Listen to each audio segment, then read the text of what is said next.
existant aujourd'hui dans votre vie, c'est une expérience personnelle et c'est ça que vous avez à donner au monde. Alors, les jésuites ont tellement de pragmatisme, on en parlera peut-être dans la formation, qu'ils ont parmi eux de très très bons spécialistes, de très grands intellectuels. Bon, de Lubac en est un exemple qu'on cite beaucoup maintenant, mais nul n'exige qu'un jésuite soit un intellectuel. Il doit avoir cette part d'intellectualité nécessaire pour pouvoir aider les autres. Et ce n'est pas rien. Alors c'est contre la naïveté, contre la non-analyse, contre les types qui sont dans une piété qui n'a pas d'orientation. Oui, ça, ils n'aiment pas ça du tout, les jésuites, et ils pensent que c'est la ruine du christianisme dans les sociétés modernes.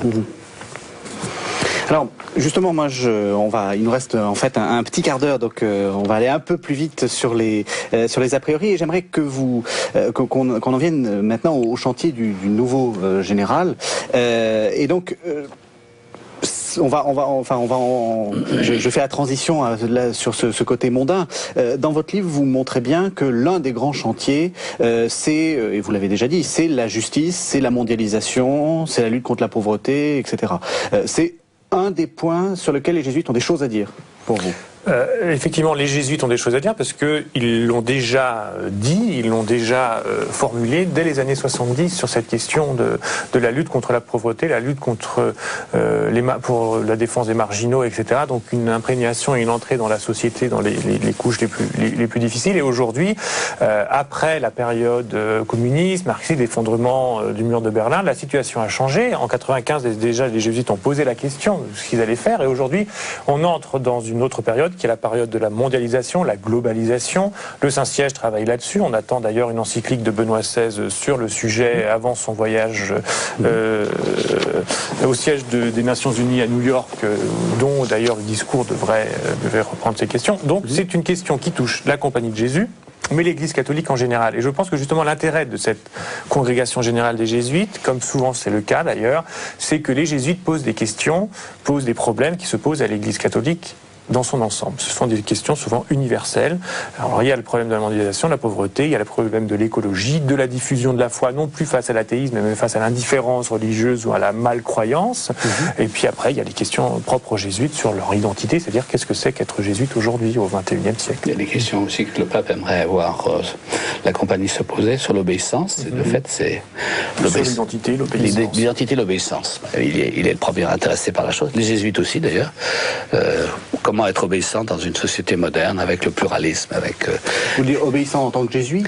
En tant que jésuite, oui. De manière générale. Non, parce que Saint Ignace dit que on a beaucoup de défauts, tout ça, on est comme les autres, mais les jésuites doivent exceller dans l'obéissance. Et moi, comme provincial, je sens ça comme ça. J'ai vu ça aussi quand les jésuites sont dans l'extrémité du choix entre l'appartenance à la Compagnie ou des options politique, sociale, économique de grande envergure, ils choisissent l'obéissance. Et parce que Saint Ignace, c'est pas seulement bon, d'accord, j'aime taire, il faut essayer de comprendre ce qui est demandé, même si c'est dans la nuit.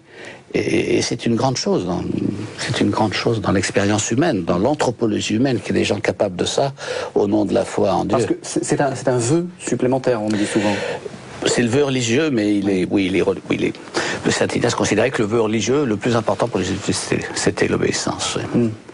Et lui-même l'a vécu avec des périodes difficiles. Alors, oui, c'est vous qui terminez un article là, en disant les jésuites, ça va devenir green.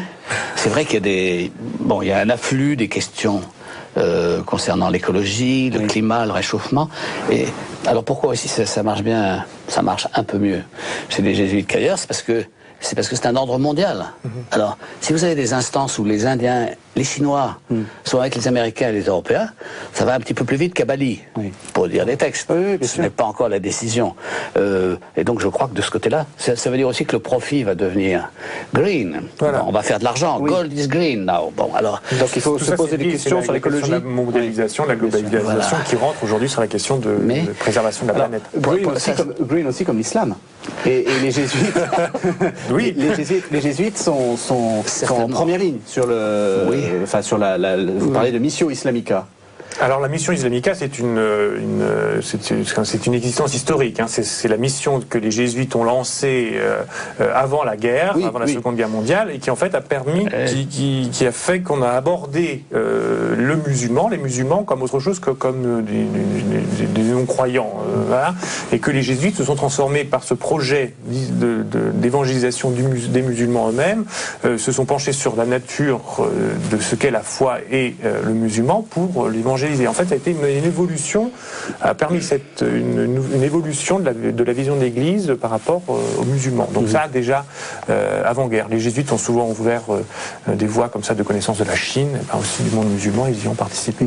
Et pour vous, c'est important d'être en première ligne, d'une certaine façon, parce devant tout le monde voit bien que cette idée d'une coupure du monde par rapport aux facteurs religieux, même si c'est nié par les chercheurs, c'est quelque chose qui avance. C'est quelque chose dans le premier monde qui est très important.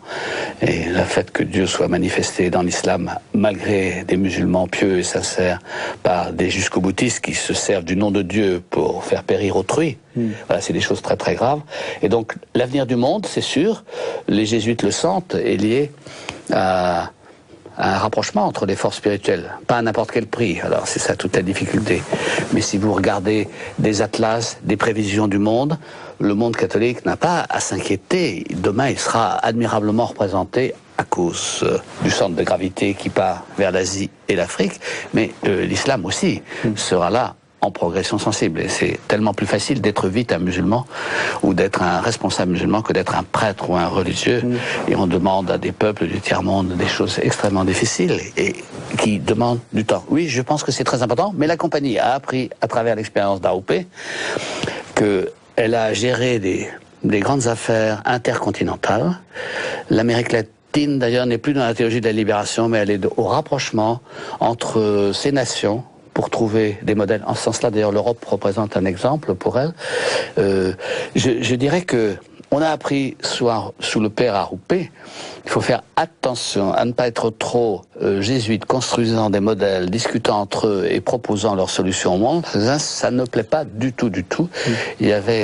On n'aimait pas que le père Aroupé s'occupe de la faim dans le monde, de la manière de lutter contre l'avortement. Non, ça c'est le Saint-Siège. Alors que les jésuites aident, mais pas que les jésuites prennent en parallèle les leviers de commande. Mais c'est une très bonne période.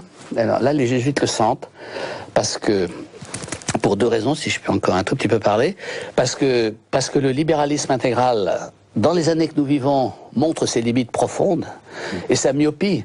La conscience monte dans le monde entier. De toute façon, si on veut désarmer la méfiance, il faudra bien ne pas continuer à être comme ça des économistes qui se fichent des conséquences de tout ce qu'ils décident. Ça, c'est la responsabilité surtout des pays riches. Et là, l'Église est assez forte. On va voir comment elle arrive à se faire entendre des populations qui s'en réclament. C'est pas sûr qu'il y aura une marque spéciale de l'appartenance qui sera aussi une manière de signer que l'évangélisation n'est pas finie.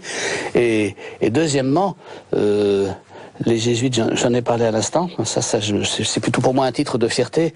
Les jésuites, ils ont les mêmes problèmes que l'Église sur l'unité, comment faire l'unité, parce qu'il y a des forces culturelles énormes à l'intérieur.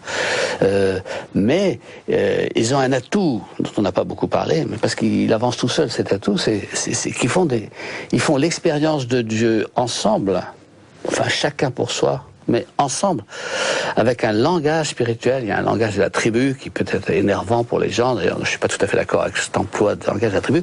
Mais en tout cas, quand des jésuites se rencontrent, les difficultés de l'unité intercontinentale qui est derrière la globalisation, il faut parler avec les Chinois, avec les Philippins, avec les Indonésiens, de plus en plus les Africains. Ils arrivent à se mettre d'accord parce que ce qui pousse, le moteur qui pousse, on pourrait appeler ça l'Esprit Saint, c'est qu'ils ont été formés ensemble à comprendre, à vivre du Christ avant de l'exprimer, avant de faire des bouquins. Et ils en vivent et donc ils peuvent comprendre comment un Indonésien, un Japonais vit ça à sa manière. Et c'est les mêmes mots dans lesquels ils s'expriment. Si on était dans les mots des cultures, ce serait impossible. Alors on arrive à cette idée que finalement, dans le monde moderne, un ordre religieux, s'il est vraiment international, et nous le sommes plus qu'avant, c'est un ordre qui est un ramassis des problèmes du monde culturel, religieux, politique. Alors, les jésuites ont une structure politique qui ressemble à un système présidentiel. Et ils ont... Monarchie bien tempée. C'est ça que vous mettez, oui, c'est tout à fait ça. Avec, comme là on disait, c'est la monarchie, mais avec des milliers de sujets de mécontentement, et donc ça marche comme ça. Mais c'est efficace. C'est efficace. Et alors, vous les avez observés. Pour vous, dans la 4e compagnie, vous la voyez comment ? D'abord, est-ce que vous la voyez européenne ou est-ce que vous la voyez plutôt avec un centre de gravité hors d'Europe ?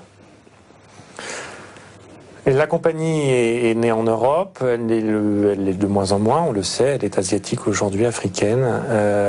L'Église catholique est née en Europe, elle l'est de moins en moins. Je ne suis pas persuadé encore que les centres décisionnels suivront les centres de gravité, on dirait nous, démographiques. L'Église et la compagnie resteront européens dans une partie de leur pensée, et je pense que la compagnie doit faire ce mélange entre son héritage historique, qui est européen, et ce qu'elle a appris et ce qu'elle apprend en Chine, aux Philippines, au Vietnam et en Afrique. Je pense que c'est un visage comme ça qui va se dessiner, mais je crois qu'aujourd'hui, ni l'Église catholique ni la compagnie ne peut, comme ça, abandonner, selon le mythe, ça y est, on va avoir un préposé général des jésuites totalement, un chinois, ou je sais pas, ou un pape noir, etc. Ça y est, c'est la révolution. Non, le Saint-Siège est à Rome, c'est européen, la compagnie est aussi romaine, et il y aura toujours cette balance à faire entre ces différentes cultures qui font de l'Église catholique.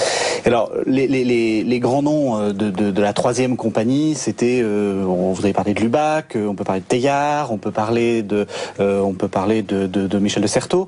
Donc c'était plutôt des intellectuels, disons, dans les sciences humaines. Vous les voyez comment après ? La question après, ça sera pour vous. Ils sont effectivement. Est-ce que vous les voyez aussi, je sais pas, dans l'écologie, dans l'astronomie Ils sont déjà dans l'écologie. Il y a des spécialistes des questions agricoles et écologiques en Zambie, par exemple. Il y a eu des affaires il y a quelques années sur les questions de l'introduction des OGM.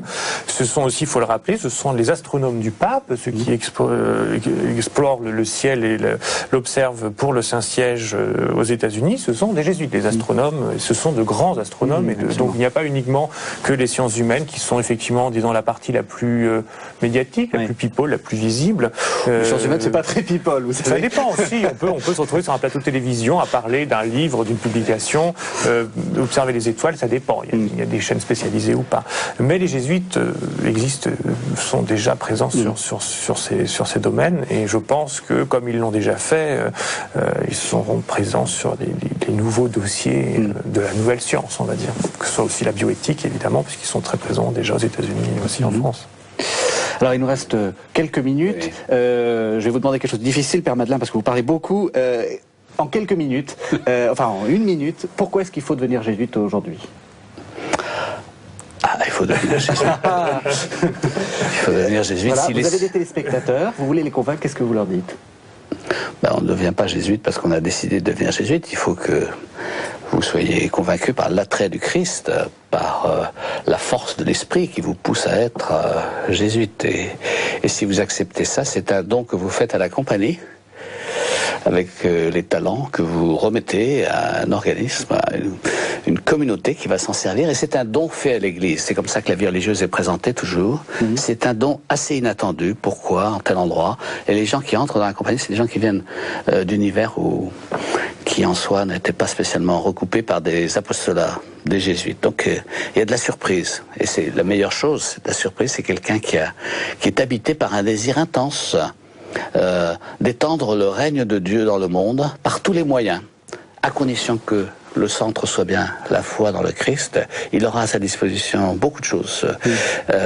Et il vivra avec d'autres cette expérience, et il la vivra